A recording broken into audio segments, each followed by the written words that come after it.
Well, last Friday night, the Hartford Hurricanes football team hosted the Middlebury Tigers in a VPA Division I semifinal matchup. Hartford came in with the number 1 seed with a record of 8-1, while Middlebury held the 5th seed with a record of 6-3. Let's see who was able to get the victory and move on to the championship.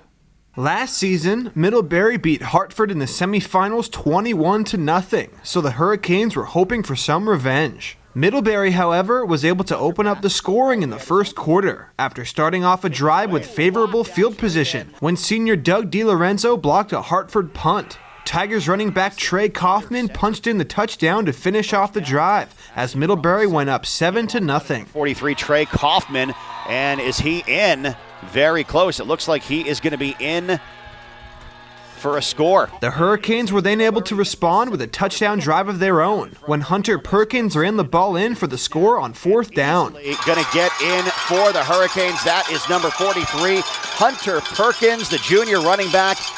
Gets some points on the board for the Hurricanes. The PAT attempt missed, which allowed the Tigers to hold their 7-6 lead. This was the turning point of the game, as Hartford managed to score 2 more touchdowns to take a 20-7 lead going into halftime. Their defense also managed to force the Tigers into multiple 3-and-outs after the first quarter.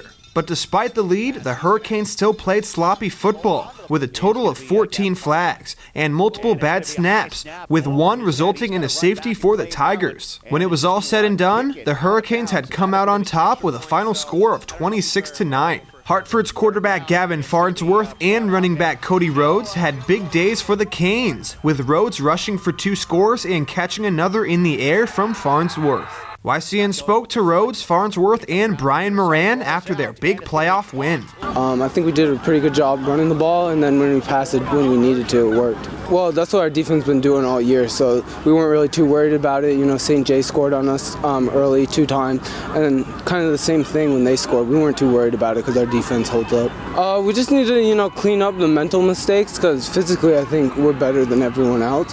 So as long as we're on our mental game, I think we got it. I thought Nick Porter stood out a great amount, and Cody Rhodes. He had a huge game for us, and that was really important. I think we played really hard. We played to our potential. For next week, I think we're definitely going to have to cut down our penalties. Our O-line did really well throughout most of the game and played hard. It was more of just our movement changed once we got that. Titles turned and we really hit it hard. Nick Porter did really well out there for both blocking for me and just really playing hard. Tyler Hamilton had a really good game, and the whole offensive line.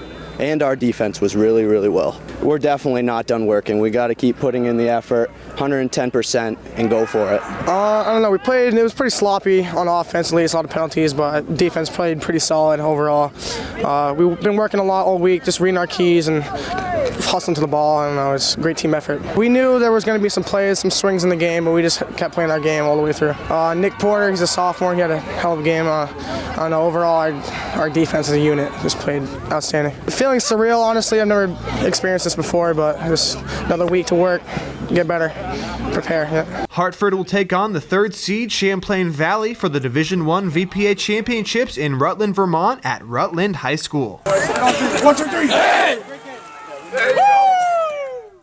Either Hartford or Middlebury has played in the Division I Finals 9 out of the last 10 years, and this obviously will continue once again with the Hurricanes taking on Champlain Valley in the championship.